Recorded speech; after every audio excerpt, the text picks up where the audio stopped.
madaxweynaha Soomaaliland mudane Muuse Biixi Cabdi oo haatan madaxweynaha Soomaaliland ayaa waxa uu kamid ahaa siyaasiyiin mucaarad ku ahaa madaxweynihii labaad ee Soomaaliland marxuum Maxamed Xaaji Ibraahin Cigaal waxaanu waqtiyo kamid ah shirar sharaa'id uu qabtay oo marxuum Cigaal uu ku eedeynayay inay taladii dalka ay ku soo ururtay reerkiisa waxaana shir sharaa'id oo waqtiyadaasi uu qabtay mid kamid uu u dhignaa sidan madaxweyne Cigaal hal baan leh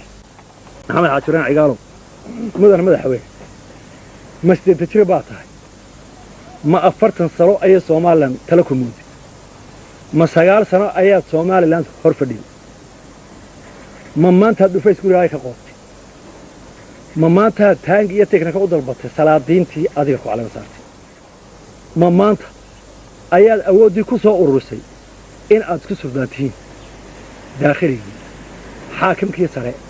xeer ilaalintii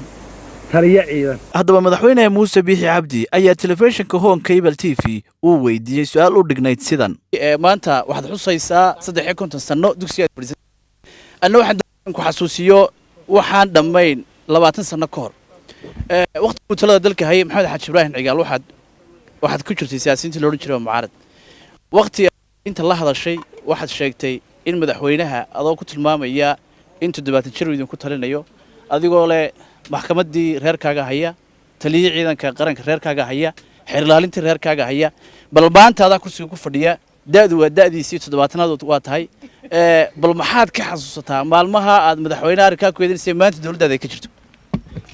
waxaan ka xasuustaa waa runta daad waa daadi maxamed xaaji Cigaal wasiirka dakhliga ah bariga malaha waa lagu sheekay aad u baad joogin waa runta maxamed xaaji inta waa ku canaantay waxaan ugu canaantay waxaad qalad u maalinta joogay baan ka qabanayay khaladkaas waxa markaa ay salaadiintii faraha baday Soomaaliland ku shireen guriga warsamo ninka barre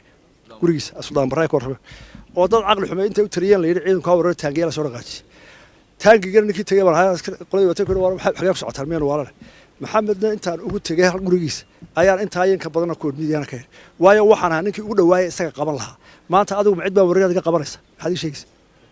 maanta macdaan weerarayo oo salaadiina ama baacimsaro guri ku jira oo lagu qaldoon weeraraya jira maxamed xaaji qaban lahaa ee wasiir dakhligiisa ah ee saaxiibka lahaa ee tala ugu dhawaabaan ahaa ee intuu qabtanay kada waanu iga aqbalay waanu ka daayay Soomaaliland ku nabad gasho talaka ku maraysa Maxamed Kuraase Home Cable TV Hargeysa adeega cusub ee shirkadda Dahabshiil iyo Dahab haddaba macmiil adeegan cusub ee casriga ah waxa uu ku sahlayaa in adigoo jooga gurigaaga hoose goobtaada shaqo aad lacag ugu xawshid asxaabtaada iyo ehelkaaga jooga daafaha dunida